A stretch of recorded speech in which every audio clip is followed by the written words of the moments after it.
Əziz şagirdlər, hər vaxtınız xeyir olsun. 19 aprel keçirilən buraxılış imtahanının suallarına baxırıq. Qeyd edim ki, kitabça C variantının suallarıdır burada. Loqaritma 3 əsasdan 81. Bilirik ki, 81 3 üssü 4-dür. 4 qarşıya gələr. Onlar 4 vurulsun. Loqaritma 3 əsasdan 3. Loqaritma 3 əsasdan 3 də 1 demək olduğu üçün 4 vur 1. Yekun cavab 4 olar. C variantı doğru yazıb. İkinci sual sinuslar teoreminə aiddir. Tərəf bölünsün, həmin tərəfin qarşısında duran bucağın sinusu. Bu şəkildə irəliləyirdik. Bu sinuslar teoreminin sadəcə ilk iki hissəsi bizə kifayət edir bu sual üçün. Yəni yazaram ki, A bölünsün A-nın qarşısında duran bucağın sinusu, yəni sinus 30 bərabərdir C böl sinus 60 dərəcə. Olacaq A böl 2-də 1 bərabərdir C böl kökdə 3 böl 2. Buradan çarpaz vurarıq. Olacaq 2-də 1 C bərabərdir kökdə 3 böl 2A. Hər iki tərəfdən 2-ləri atsaq C bərabərdir kökdə 3A alarıq. A-nın qiymətini bizə 8 verdiyi üçün C bərabərdir 8 kökdə 3 almış olaraq, yəni Y variantı. İndi şagird burada nə yazıb bilmirəm, yəqin Y yazıbsa doğrudur. Xətti bərabərsizlər sualıdır. Bilirik ki, xətti bərabərsizdə nə etmək lazımdır? Dəyişənlər sol tərəfə keçməlidir. Mənfi 3x, mənfi 5x-i sola atsam, müsbət 5x kiçikdir. Mənfi 7 sağda qalır, amma 2 sağa keçəndə mənfi 2 kimi keçir. Olacaq 2x kiçikdir mənfi 9. X kiçikdir. Mənfi 9-u 2-yə böləndə mənfi 4/5. İndi mənfi 4/5-dən kiçik ədədlər lazımdır bizə. Yəni mənfi sonsuzluqdan mənfi 4/5-ə. Bizə deyir ki, bu bərabərsin ən böyük tam həllini tapın. Baxın bir dənə. Mənfi 4/5 buradadır. Yəni mənfi 5 ilə mənfi 4-ün arasında yerləşir. İndi bu ədəddən böyük deyirsə, mən nə etməliyəm? Sağa doğru getməliyəm. Ona görə düzgün cavab olacaq mənfi 4. Mənfi 4 burada C variantıdır yəqin ki. 64-cü sualımız cos alfa minus beta toplama düsturunun açılışıdır. Cos alfa, cos beta. Daha sonra üstə gəl. Burada çıxma olanda cos düsturunda toplama olurdu. Sin alfa vur sin beta düsturuna aiddir. Yəni ki, burada alfamız 7 alfadır, betamız isə alfadır. Ona görə bu düsturun açılışı bizə verməlidir. Kosinus 7 alfa ilə alfanın fərqini. Bu da normal olaraq kosinus 6 alfanı verər. Düz yazıb. Baxarıq 65-ci suala. Bərabər hündürlüklü iki silindrin oturacaqlarının diametrləri D1 10-dur, D2 5-dir. Həcmlər nisbətini soruşur. Deməli, bax, diqqətlə baxın. V2-nin V1-ə nisbətini soruşur. Biz bilirik ki, V-nin diametrindən necə əlaqəsi var? Bunun üçün təbii ki, həcm düsturunu bilməliyik. Silindrin həcmi oturacağın sayəsinin hündürlüyə hasilindən ilə tapılırdı. Yəni ki, pi r kvadrat vur h. Təbii ki, sənin ürəyin istəyər, əgər diametrlə bağlı müəmmat verilibsə bizə, r-in yerinə d bölü 2 qoya bilərsən. Onlar pi vurulsun, radiusun yerinə d bölü 2 qoyaram. Üstündəki kvadratı unutmuruq təbii ki.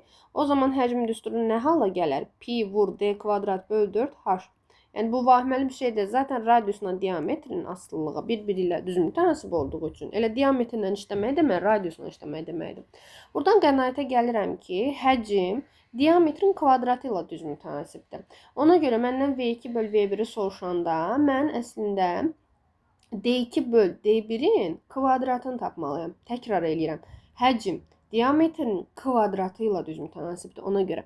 O zaman nə yazaram? Bərabərdir. D2-ni D1-ə bölərəm. Bax, diqqətli olun. 5-i bölərəm 10-a. Üstündə də kvadrat yazaram. Yəni, 2-də 1-in kvadratı. Cavab da olar 1 böl 4. Yəni, Y variantı yazan tələbə doğru yazır. Katetləri AB olan düzbucağı üçbucağın sayəsi 2-də 1 A vur B düsturu ilə tapılırdı. Ona görə də 2-də 1 vur 9 vur 12 hesablayarıq. Bu da 9-u 6-ya vurmaq deməkdir. Cavab olar 54. B variantı doğrudur. 67-ci sualda deyir ki, 20 tələbədən 15-i riyaziyyatdan məqbul alıb, 16-sı fizikadan məqbul alıb, 3 tələbə isə bu fəndən heç birindən məqbul qiymət almayıb deməkdir. Amma bizdən nə soruşulur? Diqqətli olaq. Tələbələrin neçə faizi hər iki fəndən məqbul qiymət alıb? Məqbul alıb. Diqqətli olaq. Əslində axırı ehtimala gedən, amma əvvəl çoxluq bölməsi ilə olan sualdır. Birinci mən nəyi bilməliyəm? Əlbəttə ki, ən azı bir fəndən məqbul alanların sayını tapmalıyam. Bu nə deməkdir? Ümumi şagirdlərin, tələbələrin sayından heç bir fəndən məqbul almayanların sayını çıxmaqdır. Yəni 3-ü çıxmaqdır. Bu eləcə 17. Demək 17 dənə tələbə var. İndi hər iki fəndən məqbul alanları tapmalıyam. Bu nə deməkdir? Riyaziyyat və fizikadan hər ikisindən eyni zamanda məqbul alanları tapmaq deməkdir. Yəni riyaziyyatla fiskanın kəsişməsinin sayını tapmaqdır hər ikisindən, çünki tapmaq lazımdır. Bunu tapmaq üçün nə edirəm? Baxın. Biz çoxluqlarda keçdiyimiz birləşmə düsturu var idi. Təbii ki, ayrı-ayrı çoxluqları, elementlərin sayını toplayırdıq, çıxırdıq oradan kəsişməni. Burada RF təbii ki, riyaziyyat fiskanı göstərir. Birləşmə 17-dir, az öncə tapdıq. 15 ilə 16-nı da özü mənə vermişdi RF olaraq. Burada yuxarıda qeyd eləmişəm, fikir verin. Çıxılsın kəsişməni biz bilmirik. İndi kəsişməni tapaq. Baxın. Bu tənliyi həll eləsək, kəsişmə alınacaq. Demək 31-dən 17 çıxaraq 14. Demək 14 dənə bizim hər iki fəndən məqbul alan tələbəmiz var. Bizdən də soruşur ki, tələbələrin neçə faizi hər iki fəndən məqbul alıb. Bax, neçə faizi soruşur, neçə dənə yox. Ona görə də ümumi tələbələrin sayını 20 tələbəmiz var idi da. Məxrəcdə yazaram. Məqbul alanlar, hər iki fəndən məqbul alanlar, yəni 14-ü də sürətdə yazaram və bunu vuraram 100%-ə. Bu da cavab bizə verəcək 70%. Əslində çətin sual deyil, amma 2 bölmənin sintezidir. Burada da deyəsən tələbə yazmayıb. Növbəti sual, maraqlı sual, asan sual. Sürəti 15 olan düzgün olmayan kəsir. Bax, sürəti 15 yazıram. Məxrəci bilmirəm, n olsun hələ ki. Deyir, düzgün olmayan kəsirlərdən. Bax, düzgün olmayan nə deməkdir? Yəni, məxrəc kiçik bərabər olmalıdır sürətdən. Yəni, n burada 15 və 15-dən kiçik ədədlər olmalıdır. Və qeyd edeyim ki, düzgün kəsir, düzgün olmayan kəsir adi kəsirlərin növüdür. Yəni, burada n yazmamda məqsəd odur ki, biləsiniz ki, bu naturaldır. Day, bu tam ədəd ola bilməz. Tamam mı? Mənfi ola bilməz. Buradakı tam sözü çaşdırmasın sizi. Deyir ki, kəsirlərdən təsadüfi seçilən birinin tam ədəd olması. Mən bilirəm ki, burada n 1-dən 15-ə qədər ədədlər ola bilər. 1, 2, 3 və s. belə 15. Yəni 15 dənə ümumi hal var. Ona görə ehtimal soruşur da məndən P bərabərdir. Bütün hallar olacaq 15. Sürətdə nə yazmalıyam? Əlverişli hallar. Əgər mən bu kəsrin tam ədəd olmasını istəyirəmsə, gərək n mütləq şəkildə 15-in bölənlərindən olsun. Yəni n nə ola bilər? 1, 3, 5 və 15 ola bilər əlbəttə ki. Da bunların əksini götürmürsünüz. Nə olar götürməyin? Bu tam sözü sizi niyə çaşdırır axı? Sən bilirsən ki, düzgün və ya düzgün olmayan kəsir təbii ki, adi kəsirin növüdür. Bunların əksini götürə bilməzsən. Yəni 4 dənə də deməli əlverişli hal var. Sürətə də yazaram 4. Onlar 15-də 4. Tələbə sağ olsun, düz yazıb məni əsəbləşdirməyib. Yenə çox rahat sual. Sonra da deyirsiniz ki, imtahan çətindir. Deyir ki, iki oxşar çoxbucaqlıdan birinin tərəfi 6-dır. Yəni A1 6. İkincinin uyğun tərəfi 10-dur. Yəni A2 bərabər 10. Tərəfləri bildik. Deyir, birinci çoxbucaqlının, yəni bax bundan söhbət gedir, tərəfi 6 olan çoxbucaqlının perimetri 42 olarsa, yazaram P1 bərabər 42. Deyir, ikinci çoxbucağın perimetrini tap. Yəni P2 bərabər sual. Sən nəyi bilməlisən? K. İmtahanın son günü belə, imtahandan bir gün öncə, dünən belə 50 dəfə dedim ki, K oxşarlıq əmsalı, hansı ki, tərəflər nisbəti, təm bölənlər, hündürlüklər, medianlar, böyük yerlər, kiçik yerlər, perimetrlər, bütün hamısı bu nisbətə bərabərdir. Bunu demişdim. İndi hamısını bir-bir yazmıram, vaxt getməsin. Olacaq 6 böl 10 bərabərdir 42 böl P2. İndi P2-ni buradan tapmaq üçün onu vuraram 42-yə, bölərəm 6-ya. 6 ilə 42-ni ixtisar aparsam 7. Cavab olacaq 70. C variantı. Şəkil seçməyə ehtiyac yox idi. Növbəti suala baxaq. Kök altında 162-ni 81 vur 2 kimi yazaram. Vurulsun. Kök altını 2-yə dəymirəm. Kök altında 16-dan da 4 çıxır zaten. İndi burada 81-i çölə çıxarsam olacaq 9 kökdə 2 vur kökdə 2 böl 4. Yəni 9 vur kökdə 2-ni kökdə 2-yə vuranda kökdə 4 edir də, düzdürmü? Yəni 2 eləyir. 4-ə də böləndə 2 ilə 4 ixtisar gedir, aşağıda 2 qalar. 9-u da 2-yə böləndə olacaq 4,5. Əgər sürətli izah eləyirəmsə, videonu daha az sürətlə 0,5 ilə falan izləyin. Baxaq növbəti suala. Yenə asan sual. Modulda A bərabərdir. -5-də 1 ilə 4-də 1-in cəmi. Orta məxrəcə gətirsəm, -20-də 4 ilə 20-də 5-i toplamaq deməkdir. Bu da olacaq 20-də 1. İndi A əgər modulu 20-də 1-dirsə, burada təbii ki, A üçün 2 vəziyyət var da. Ya A müsbət 20-də 1-dir, ya da ki, -20-də 1-dir ki, onun modulu 20-də 1 eləyib, düzdürmü? Yəni A-nın 2 dənə kökü var, A1, A2. Mənə də həll elə deyirdi, yəni müsbət mənfi 20-də 1. Baxaq 72-ci suala. Loqaritmik bərabərsizlik. Yəni rahat bir bərabərsizlik. Zaten gözləyirdim sual düşdüyünü. Sizə də demişdim ki, belə bir sual düşəcək. Gördüyünüz kimi. Baxırıq ki, loqaritmik bərabərsizliyin əsası 3-dür. Yəni əsas 1-dən böyükdür. O zaman x çıx 3 işarə olduğu kimi qalar. 3-ün qüvvətinə 0 ataram. Yəni 3 üstü 0. Olacaq x çıx 3. kiçik bərabərdir 1-dən, x kiçik bərabər 4-dən. Bu yadımda qalsın. Digər tərəfdən loqaritmanın heç vaxt yuxarı hissəsi mənfi ola bilməz. X çıxıcı böyük 0 götürürəm. X böyüdür 3 olur ki, bu kiminsə yadından çıxıbsa gedib özün assın. Olacaq bu ikisinin kəsişməsi. Yəni ki, 3-dən böyük, 4-dən kiçik ədədlər. Bu da olacaq D variantı. Təbii ki, 3-ün özünü ala bilməz. Çünki böyükdür 0 yazmışam. Böyük bərabər 0 yazmamışam. 72 düzgündür. Düşünürəm ki, mənim şagirdlərim heç vaxt bu tip şeyləri səhv yaza bilməzlər. 73-cü sualda x-i -1 verib, yerinə qoyaq. 2 vur, -1-in kubu, üstəgəl. 3 vur, -1-in kvadratı, çıx. 3 vur, -1, üstəgəl 1. Gəlin hesablayaq. 2-ni -1-in kubuna vurmaq, -1-in kubu zaten -1-dir. Üstəgəl 3 vur, -1-in kvadratı müsbət 1-dir. Çıx, 3 vur, -1 demək, bilirik ki, elə -3'ü verəcək. Amma qabaqda da çıx var deyə olacaq çıxılsın -3, düzdür? Üstəgəl 1. Yəni -2 plus 3 üstəgəl 3. Bu iki mənfi bir-birinə dəyər deyə toplama verir. Belə bir cavab alaram. İndi bu mənə verəcək 1-i. Bu da mənə verəcək 4-ü. Olacaq 1 üstəgəl 4 cavab eləyəcək 5. Yəni doğru yazıb şagirdimiz. Gəlin baxaq belə bir hesablama məsələsinə. Permutasiya P-dən P bilirik ki, elə 5 faktorial deməkdir. Yəni burada da şagird yazıb sağ olsun. Gəlin kombinezonlar permutasiya digərlərini hesablayaq. Kombinezon 6-dan 3. Kombinezon 6-dan 3 6 faktorial bölünsün 3 faktorial vur 3 faktorial deməkdir. Bu da elə 6 vur 5 vur 4 bölünsün 3 vur 2 1 belə. Bunu hesablasam 20 olacaq. Kombinezon 6-dan 4-ü hesablayaram. 6 faktorial bölünsün 4 faktorial vur 2 faktorial.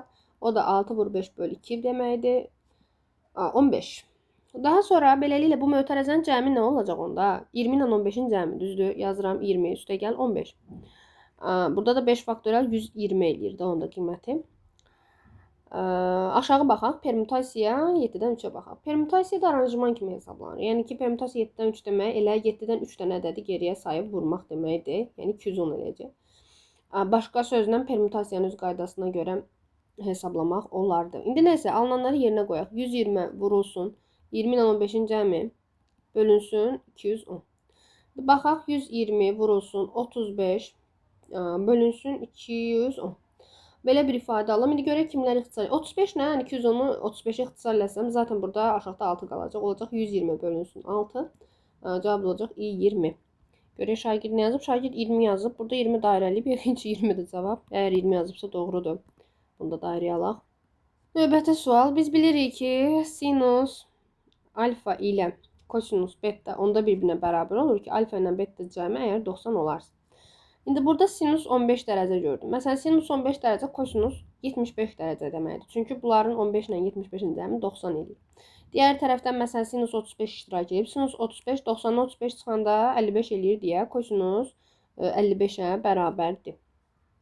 Gəlin indi belə bir iş görək. Nəyi nəzərə alaq? Sinus 15-i saxlayıram. Sinus kvadrat 15 dərəcə üstəgəl. Sinus kvadrat 35 dərəcəni də salam. Kiçikləri saxlayaq ümumiyyətcə. Bax, sin 55 dərəcənin yerinə mən cos 35 dərəcə yaza bilərəm. Düzdürmü? Üstündəki kvadratları unutmayın. Üstəgəl, indi sin 75-in də yerinə daha kiçik olan cos demək 15 dərəcə qoya bilərəm. Kvadratları yenə deyirəm, unutmayaq. Baxın, bunun cəmi mənə verəcək 1. Bununla da bunun cəmi mənə verəcək 1. Yəni yekun olaraq cavab olacaq 2. Sağ olsun şagirdimiz düz yazıb. Daxili bucaqların cəmi. Daxili bucaqların cəmi 180 vur n-2 düsturu ilə hesablanır. Bunu da verir bizə 2160 dərəcə. 2160 ilə 180 ixtisar aparsaq, səhv eləmirəmsə 12 qalmalıdır. Olacaq n-2 bərabər 12. N bərabər olacaq 12 ilə 2-ni toplayaram 14. Demək ki, bu 14 bucaqlıymış. Deyir ki, çoxbucaqlı bir təpədən çəkilən diaqonal sayı. Bax, bir təpədən çəkilən diaqonalların sayı n-3 düsturuna hesablanır. Ona görə 14-dən 3 çıxaram. Cavab olar 11. Şagird nə yazıb, nə hoqqa verib bilinmir. 16 mı? 16 nəyin 16-dır? Bu sualın cavabıdırsa, bu cür sualı yazmamaq bir günahdır artıq. Cavab olur 11. Burada qeyd edeyim. 11. 77-ci sual. Natural ədədlər bölməsinə aid sual. Deyir 3 rəqəmli ədəd 4 rəqəmi ilə qurtarır. Məsələn, A, B 4 olsun da, onda düzdür. Deyir bu rəqəmi pozandı, yəni 4-ü pozandı. 4-ü pozanda A, B qalmır. Deyir ki, alınan 2 rəqəmli ədəd 4-ü pozanda A, B qalır axı. Alınan 3 rəqəmli ədəd verilən ədəddən, yəni bundan 472 var kiçik. Yəni bu bərabərdir bu üstəgəl 472. Belə də yaza bilərsən. Və yaxud da yaza bilərsən ki, bu çıxılsın AB bərabər 472. Heç bir fərqi yoxdur. İndi normal olaraq biz bunların açılışını bilirik. Olur 100A üstəgəl 10B üstəgəl 4 çıxılsın. Bunu bu tərəfə keçirsəm olacaq 10A plus B bərabər 472. Düzdürmü? İndi A'ları bir hesablasam 90A üstəgəl 9B plus 4 bərabər 472. Alaram ki 90A üstəgəl 9B neçəyə bərabərdir? 468-ə. İndi 9-u hər iki tərəfdə mötərizə xaricdən çıxarsam 10A plus B qalacaq. Yəqin ki, demək 9-a da böləndə 10A plus B 468-i 9-a böləndə 52 edir. Onda beləliklə aldıq ki, bax AB 10A plus B AB ədədinin açılışı deməkdir. Onda AB ədədini mən 52 alıram. Bu nə deməkdir? A ədədi 5-dir, B ədədi də 2-dir deməkdir. Mənə nə deyir? Bu 3 rəqəmli ədəd tap. 3 rəqəmli ədəd nə olacaq onda? Ən əvvəldən nə demişdik? AB 4 demişdik. Yəni ki 5, 2, 4. Ədədimiz 524 imiş. Sağ olsun, halal olsun. Şagirdimiz düz yazır. Sağ ol. Tənilər sisteminə baxaq. Burada əslində çox üsullar var. Kim necə yazmaq istəsə görə bizim şagird nə edib? Ortaq məxrəcə gətirib yaxşı. Fərqi yoxdur. Kim nə yazırsa yazsın. Prosta anlamadım burada. Yekun cavab alıbmı, almayıbmı? Nəysə, mən istəyərəm burada əvəzləməklə yazım. Gəlin baxaq. Birinci, belə bir iş görürəm. Baxın, əvəzləmə eləyim. Məsələn, y-in yerinə x plus 3 qoya bilərəm də. Bu əvəzləməni gəlin tətbiq eləyək. Olacaq 21 bölünsün x plus 4. Bununla işim yoxdur.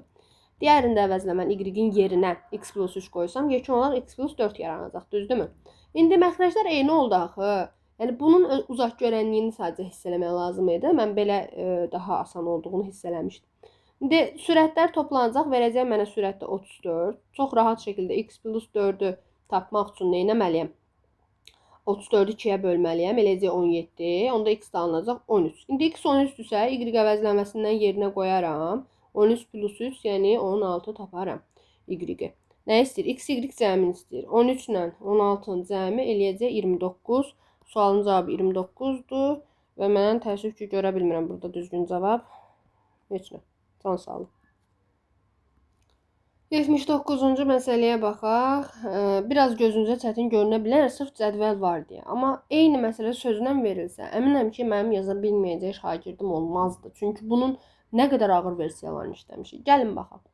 Deyir ki, birinci məhluldan 150 qram götürüb, ikinci məhluldan 350 qram götürüb. Bax, istəyir 1 qram götürsün, istəyir 5 kilo götürsün, nə bilim 1 ton götürsün, fərqi yoxdur. Onun içindəki spirtin, duzun, fərqi yoxdur, nədirsə, burada duzdur məsələn. Faiz miqdarı dəyişmir. Məsəl üçün deyək ki, birinci məhluldan 150 qram götürübsə, baxırsan ki, birinci məhlulun 20% duzdur. Demək 20% duz olacaq da. Nə var burada?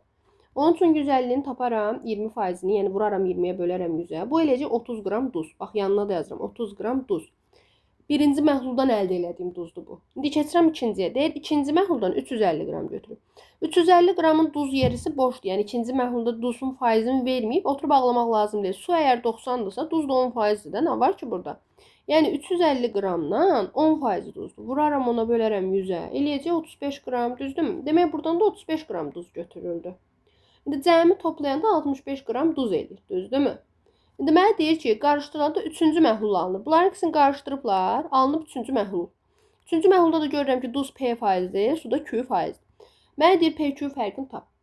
Yaxşı. İndi baxaram nəyə?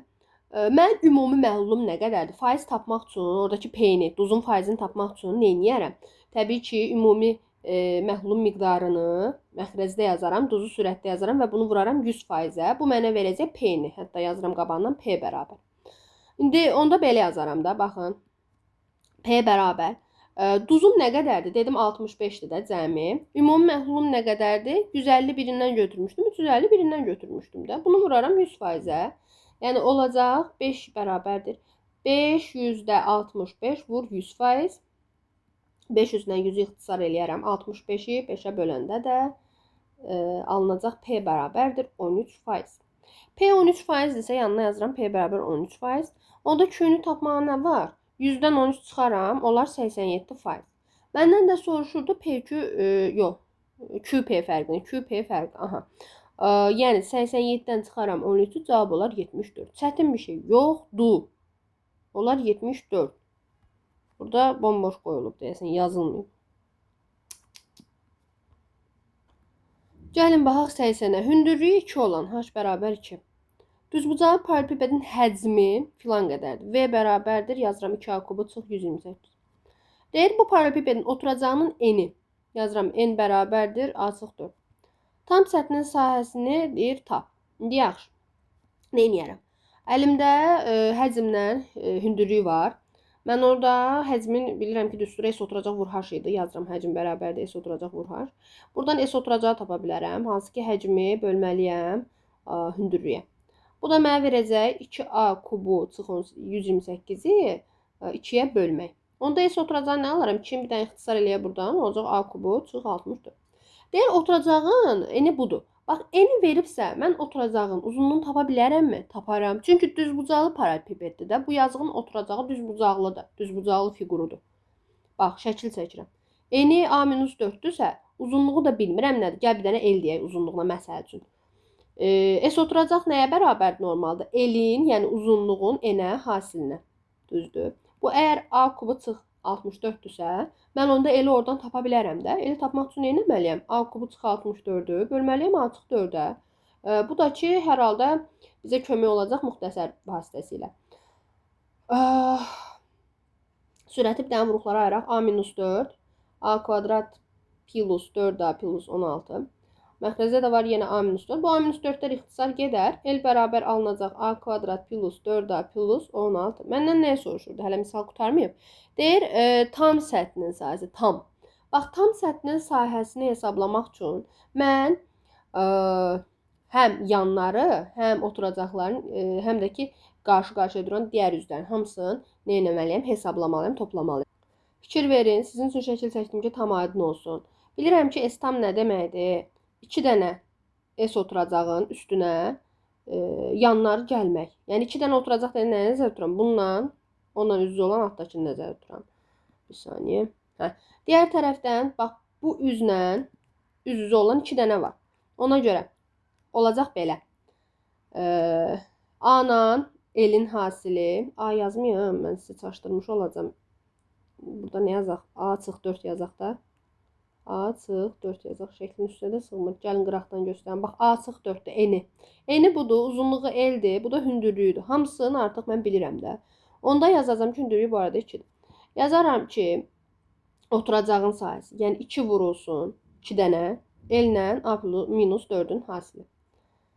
Daha sonra üstə gəl 2 dənə H-la A minus 4-ün sahəsi. Üstə gəl 2 dənə də qaldı ellə H sahəsi. Bərabər. Cəmdən hesabla. Olacaq 2 vur. Elin yerinə nə qoyacam? Bunu qoyacam. Bir dənə gəlin qoyaq. A kvadrat plus 4a plus 16 a minus 4. Onsuz bu qədər uzatmaya ehtiyac yoxdur. Niyə? Zaten S oturacağı bildik. A kubu çıx 64 oldu. Niyə yox? Mən daha detallı yazdım. 2 vur. H-ın yerinə 2 qoyaram. A minus 4 var. Üstə gəl. 2 vur. Elin yerinə nə qoyacam? El kimi idi? Eli bayaqlarda tapdıq. Hə, eli burada tapdıq. Elin yerinə yenə qoyuram. A kvadrat plus 4a plus 16. Bir də orada H-ın da yerinə 2 qoyanda burada artıq 4 yaranacaq da. Olacaq nə? Fikir verin. Bu verəcək mən A kubu çıx 64. Yəni 2A kubu çıx 128. Üstə gəl. Keçirəm bu birinə. 4 olacaq qabaqda. Yəni 4A çıx 16. Üstə gəl. Bunu da bir dənə vurub atacaq. 4A kvadrat plus 16A plus 64. Belə bir ifadə almış olarıq. Sadələşdirsəm olacaq 2A kubu. Üstə gəl. 4A kvadratı. Üstə gəl. 4A-nın 16A bizə verəcək bütöv 20A-nı. Bir də mənfi 128 plus 64. Bir də minus 16. O verəcək 128 16 eləyəcək. Yekun olaraq 80. Mənfi 80. Mənfi 144 üstə gəl 64. Mənfi 80 deyir ona görə. Yəni yekun cavab bu şəkildə alınır. Mənə deyir ki, çox əlli şəklində yaz ona görə. 81-ci sual çətin sual deyil. Nə deyir? Silsilə vuruğu, yəni Q-sü 3də 1 imiş. Deyir, həndəs silsilə 9-cu və 6-cı hədlər. Həndəs silsilədirsə B9 və B6. Deyir, onların fərqi. B9 çıx B6. 13-cü və 10-cu, yəni B13 və B16-nın fərqindən Neçə dəfə böyükdür. Aha, neçə dəfə böyükdür deyirsə, demək bunların nisbətini istəyirdi. Onda mən bunları bölərəm. Yaxşı, indi görək necə sadələşdirə bilərəm. Fikir verək bir dənə. İstəyirsiniz əslində böyüyü kisəyə görə açın ya da necə istəyirsinizsə. Çünki burada da 3 vahid fərq var, burada da 3 vahid fərq var. Böyüyə görə açmaq daha tez həll etməyimizə kömək olacaq. Ya da B1-ə görə də hər ikisini açmaq olar. Yuxarıda da, aşağıda da. Məsələn, mən B9-u B6 vur Q kubu kimi yazsam, aşağıda da B13-ü B10 vur Q kubu kimi yazsam, aydın məsələdir ki, yuxarıda B6 çıxacaq, mötərizə xaricində qalacaq Q kubu çıx 1. Aşağıda da B10 çıxacaq, qalacaq yenə Q kubu çıx 1. İndi Q kubu çıx 1-lər ixtisar gedərsə, qalacaq B6 böl B10. Bunlar da necə olur? Bax, B6-nı saxlayıram, yenə böyüyü kiçiyə görə açıram. B10-u B6 vur Q üstü 4 kimi yazsam, B6-lar getsə, qalacaq 1 böl Q-nin üstündə 4. Aydın məsələdir ki, mənim Q-m nə idi? 3-də 1. Yerinə qoyaram. 1 bölünsün 3-də 1-in üstündə 4 deməkdir. Bu da nə olacaq? 1 bölünsün 81-də 1 deməkdir. Yəni cavab olacaq 81. Çox rahat sualdır. Burada niyə boş qoyulub, onu qətiyyən anlamış deyiləm. Çünki su kimi sualdır. Baxırıq 82-ci suala. Mümkün qədər şəkili toparlamaya çalışdım. Ümid edirəm ki, şəkildəki məlumatlar doğrudur. Çünki biraz pozulmuşdu. Nəsədir? Fx, Rx kvadratik funksiyaların qrafiki verilib. J10 filan kəsdir. Qəşəng sualdır. Demək, neyiniyək? Baxaq. Bax, Rx-dən başlayıram. Görürəm ki, təpə nöqtəsində n var. N-in koordinatları aşkardır da. İndi burada yəqin -3-dür. 5 -3. Təpə nöqtəsinin koordinatları 5 -3. Yəni mn-i belə deyək. İndi təpə nöqtəsi əlimdə varsa və kvadratik funksiyadırsa, qrafiki qura bilərəm də. Demək ki, daha doğrusu üzr istəyirəm. Qrafik nə idi? Funksiyanı tərtib eləyə bilərəm. Y bərabər Rx funksiyası, onda nə olacaq? A vur, normalda necə yazırdıq? A vur x çıx m-in kvadratı plus n yazmırıq. İndi m-in yerinə artıq bilirəm də nə qoyacam? M-in yerinə qoyacam 5. N-in yerinə də qoyacam -3. Onda olacaq çıx 3, düzdür. İndi burada məsələ nədən ibarətdir? Burada deyir ki, J10 -8-dir. Bax, J10 -8 nə deməkdir? Demək istəyir ki, burada x-in yerinə 10 qoyanda cavab -8 verir. Gəlin baxaq. A vur, x-in yerinə qoyuram 10. 10 çıx 5-in kvadratı çıx 3. Görək -8-ə bərabər olanda A neçə alınır? Buna baxmaq lazımdır. Olacaq nə? Olacaq A vur. Bax, ondan 5 çıxanda 5 edir. Kvadratı 25-dir. 3 də çıxanda -8 olur. Demək ki, 25A olub -8 plus 3, yəni -5. A da olub -5 böl 25, yəni -5-də 1. A -5-də 1-dirsə, onda mən Rx funksiyamı yekun bərpa eləyib yaza bilərəm. -5-də 1, x çıx 5-in kvadratı minus 3. Bu qalsın burada, bəlkə lazım oldu. Daha sonra MNK üçbucağından danışır. Fikir verin, bu üçbucaqda tərəflərdən biri, daha doğrusu təpə nöqtələrindən biri K-dır. K nöqtəsinin koordinatını tapmaq üçün etməliyəm? Baxaram, mənim hələ ki Rx var da. Rx parabolasının y oxunu kəsdiyi nöqtədir K. Yəni onun sərbəst həddidir, belə də düşünə bilərik. Əslində bunu sadələşdirib sərbəst həddi axırda da tapmaq olar və yaxud da elə ən primitiv rahat y oxu ilə kəsdiyi nöqtəni tapmaq üçün mən etməliyəm? Apsisə 0 verməliyəm. Yəni ki, J0-ı hesablayıram. Olacaq -5-də 1. Apsisə x-ə 0 verirəm. 0 çıx 5-in kvadratı minus 3. İndi buradan hesablayanda olacaq 25, -5, -8 eləyir, səhv eləmirəmsə. J0 -8 o deməkdir ki, artıq K-nın koordinatları məlumdur. K-nın apsisi zaten 0-dır. Ordinatı da -8 olduğu üçün K nöqtəsi -8. Kim qaldı bir dənə? Deməli, N var idi da. N nöqtəsinin koordinatı da var. Bizdə qoy elə yanına yazaq. 5 -3. K nöqtəsinin koordinatı da məlumdur. Deməli, bir saniyə. K nöqtəsinin koordinatını nə aldıq? 0 -8 aldıq. Bir dənə qaldı M. M tapmaq da çox rahatdır. Niyə? Çünki simmetrikdə axı. M nöqtəsinin koordinatları elə n-lə eynidir. Sadəcə simmetrik əks olunub. Y oxuna nəzərən simmetrikdir də M-lə n bir-birinə. Ona görə də Y-ə nəzərən simmetrikdə neyinir? Deyil. Təbii ki, x əksinə dəyişirdik. Y olduğu kimi qalır, x əksinə dəyişir. Yəni -5, -3-də. Yəni bu qrafikdən belə aydın deyə kəsbi qayda bilməsəz belə. Onda MNK 3.3-ün də koordinatını biləndən sonra tərəflərini tapıb, təbii ki, perimetrlərini də tapa bilərik. Onsuz da burada fərqli rənglə göstərim. MK ilə NK onsuz simmetri olduğu üçün bunlar bir-birinə onsuz bərabər tərəflərdir. Yazaram MK bərabər zaten NK-dır və Onu tapmaq üçün nöqtə arasında məsafə üstündən istifadə edə bilərəm. Yazaram ki, kök altında, bax, koordinatlar var əlimdə. -5, -3, 0, -8. Bir dənə yerinə qoyub, şu nöqtə arasında məsafə üstünə görə hesablayaram. Bunların ikisindən də hesablaya bilərəm, bunların ikisindən də hesablaya bilərəm, fərqi yoxdur. Olacaq 5 çıxı 0-ın kvadratı, üstəgəl -3 çıxılsın, -8-in, deməli, kvadratı. Bu da eləyəcək kök altında. Deməli, 5-in kvadratı 25, üstəgəl 25, yəni kök altında 50. Bu da 5 kök altında 2 deməkdir. İndi 5 kök altında 2 tapdığım nə deməkdir? Mənim artıq 2 tərəfim var əlimdə. Üçüncü tərəfi necə taparam? Yəni m-in tərəfini necə taparam? Ən asanı elə budur. M ilə n arasındakı məsafə elə buradakı -5 ilə 5 arasındakı məsafə eynidir. Çünki onlar bir-birinə paraleldir. Yəni -5 ilə 5 arasındakı məsafə bilirik ki 10-dur. Qutardı, getdi. Üç tərəf də var əlimdə. Məndən nəyə soruşur? Perimetr. Olacaq perimetr bərabərdir 5 kökdə 2, üstəgəl 5 kökdə 2, üstəgəl 10. Yəni cavab olacaq yekun olaraq 10 üstəgəl 10 kökdə 2. Qutardı, getdi. Nə var ki burada? 10 üstəgəl 10 kökdə 2. İmtahan stresi üçün çətin misal ola bilər, amma mümkünsüz bir şey deyil. Keçmədiyimiz deyil ki. Baxa 83-cü suala, yenə şəkil bərbad vəziyyətdədir. Ümid edirəm aydın olar izahdan. Deməli, nə deyir bizə? A deyir AC kəsəndir, CD toxunandır. Hə, BD vətəri. Bax, deyir BD vətəri ADC bucağının tənbölündür. ADC bucağı budur da. Bunu tənböləndirsə, demək ki, bax, bu hissəyə mən alfa yazsam, bu hissəyə də nə yazmalıyam? Alfa yazmalıyam. Bir dənə şəklə diqqətlə baxın. Onda mən əgər bu bucağa alfa desəm, bax, qaraladığım bu bucağı qoy tamam fərqli rənglə göstərim. Bu yaşıl bucaq əgər alfadırsa, onda bu qövs nə olurdu? Olurdu 2 alfa. Mən sizə demişdim ki, yadınızda saxlayın, daxilə çəkilmiş bucaq kimi də o eynən. Yaxşı, bəs bura alfadırsa, AB qövsü nə qədərdir? Təbii ki, daxilə çəkilən bucaq olduğu üçün 2 alfa. İndi onda AD vətərindən sağda olan qövs bütöv 4 alfa elədiyi üçün mən onda sol tərəfdə olana 360 çıxılsın 4 alfa yaza bilərəmmi? Yaza bilərəm. O zaman yazaram bucaq C bərabər. Toxunan və kəsən arasında qalan bucağı necə tapardım? 360 çıx 4 alfadan. Çıxardım 2 alfanı. Və bölərdim 2-yə. Sağ olsun 36 verib bizə. 36 dərəcə bərabər olur. 360 çıxılsın 6 alfa bölünsün 2. 360 çıx 6 alfa bərabər olur 72-yə. 6 alfa bərabər olur. 360-dan 72 çıxanda nə eləyir? 288 eləyir. Alfa donda olar 48.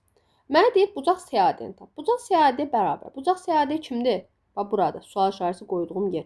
Buranı soruşur. Bunun üçün mən zəhmət çəkməliyəm. D bucağını bilməliyəm də. Və yaxud da belə də eləyə bilərəm. Ya 3 bucaqla yanaşaram. D bucağını tapıb C ilə toplayıb ümumi hissəsini çıxaram. Ya da ki qövsə görə baxaram. Bax, həmin o məndən soruşdu bucaq bu qövsə söykənmir. BD qövsünə. Onda elə bucaq A, onda belə çıxır ki, bucaq A elə söykəndiyi qövsün yarısıdır. Yəni bura 2 alfadırsa, onda bura elə alfadır. Ona görə də bu da 48 dərəcə olmuş olar. Asan sual demirəm, amma baş dəstəydiniz yaza bilərdiniz. Baxaq 84-cü suala. Piramida verib, açılış verib, lap yaxşı. Deyir AB məsafəsi. Bax, AB məsafəsi 3 hissədən ibarətdir fikir versəz. Bu hissə və 2 dənə 3 bucağın hündürlüklərindən ibarətdir. Gəlin belə eləyək. Bütün tilləri bərabərdir demir. Demək ki, məsələn, mən bu kvadratın tərəfinə, tilinə daha doğrusu da indi A yazsam, bunlara A yazsam, hamısı A olsun. Onda belə çıxır ki, bu üç bucağın da bütün tilləri nə olacaq? A olacaq. Yəni, bərabər tərəfli üç bucaqdır. Eyni şey aşağıdakı üç bucaq üçün də keçərlidir. Onda görün, nə edirəm? Tərəfi A olan üç bucağın, bərabər tərəfli üç bucağın hündürlüyü nə olurdu? Yəni, bax, bu məsafənin yerinə mən nə yaza bilərəm? A kökdə 3 bölü 2. Eyni şey bu bir üç bucaq üçün də keçərlidir. A kökdə 3 bölü 2. Bu isə dediyim kimi til A-dırsa burada A-dır. Əlbəttə ki, bu məsafə də olacaq A. Onda A üstəgəl A kökdə 3-2 üstəgəl A kökdə 3-2. Bu 3 ilə məsafənin cəmi bizə verilən 12 plus 12 kökdə 3-dürsə, buradan sadələşdirmələr aparıb tapa bilərəm ifadəmi. Neyniyək? Gəlin toplayaq hamısını. Bu onsuz da belə olacaq da A plus 2 dənə bundan da deyə A kökdə 3 verəcək o mənə. 12 plus 12 kökdə 3. Onda buradan belə çıxır ki, fikir verin. A-nın mötərizə xaricdən çıxanda 1 plus kökdə 3 yaranır. Burada da 12 mötərizə xaricdən çıxanda 1 plus kökdə 3 yaranır. Kökdə 3-ü hər iki tərəfdən tullasaq A-nın azıq 12. İndi yaxşı, A 12-dir. Mənə deyir piramidanın həcmi. Piramidanın həcmi prizmanın həcminin 3/1 hissəsi idi. Eynən konusun, silindrin həcminin 3/1 hissəsi olduğu kimi. V bərabərdir. Yazaram 3/1. S oturacaq. Vur H. İndi tili mən 12 tapdım da. Düzdür, A 12 tapılmışdı. Onda oturacağın sahəsini necə hesablayaram? Təbii ki, A kvadrat düsturu ilə vurulsun. H kimi idi bəs? H-da A kimin H-ı? 3/H. H-dakı artıq onun üçün bir dənə sizə şəkil çəkməliyəm. Yəni bu açılışı yığmalıyam, bir piramida çəkməliyəm.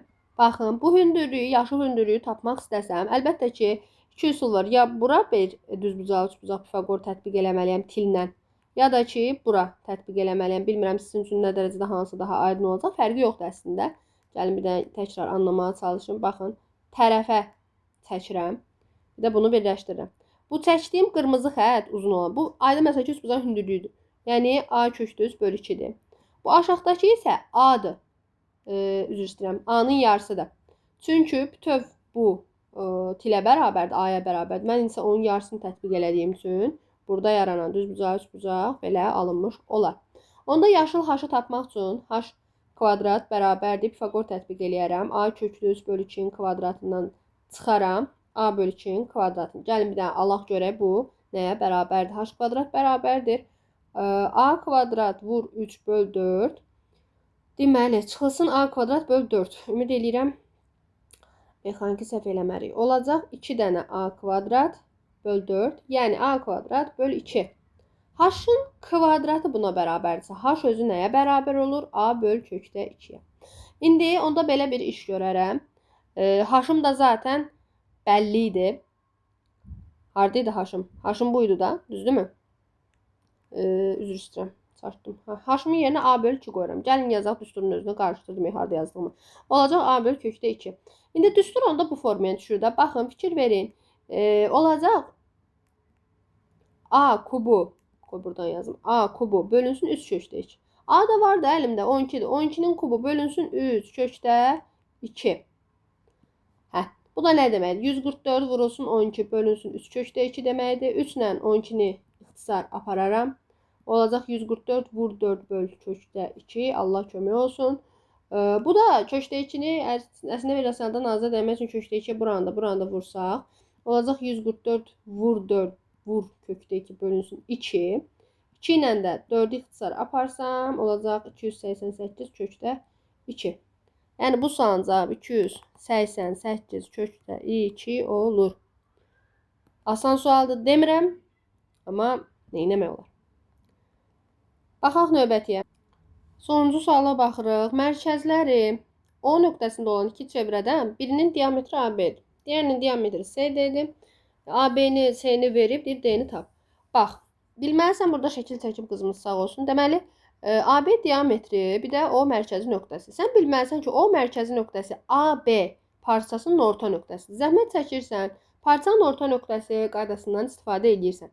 Yəni, A-nın və B-nin koordinatlarının cəminin yarısı mənə onu verməlidir. Onda baxın, A-nın koordinatları, B-nin koordinatları, M-lə N-in cəminin yarısı mənə verməlidir 2-ni, yəni O nöqtəsinin apsisini. Eyni məntiqlə A və B nöqtələrinin ordinatlarının cəmi isə, cəminin yarısı isə mənə verməlidir O nöqtəsinin ordinatını, yəni 5. İndi bu iki tənlidən nə alaram? Yəni, sistemi alaq. Birincidən alacam ki, M-in cəmi 4-dür. O birisini alacam ki, 2M plus N 11-ə bərabərdir. Bununla sistemlə həll edib M-ni tapmağa nə var ki? Sistem həll eləyək, tərəfə çıxaq. Olacaq M bərabərdir 7. Onda N də olacaq -3. Sistemi həll eləsəz. Daha sonra deyir, nədir? C-ni də verib, deyir D nöqtəsinin koordinatını. Bax, artıq C nöqtəsinin koordinatını bildik də. Başqa bir burada hazır bizim üçün çəkib CD-yi də göstərirəm. C-nin koordinatı M-də axı özü verib. Onda belə çıxır ki, 7 -3-dür də. O nöqtəsi yenə də eyni O nöqtəsidir. Əslində bu belə deyək də orta hər ikisi üçün O nöqtəsi eynidir. O nöqtəsi 2 5-dir yəni.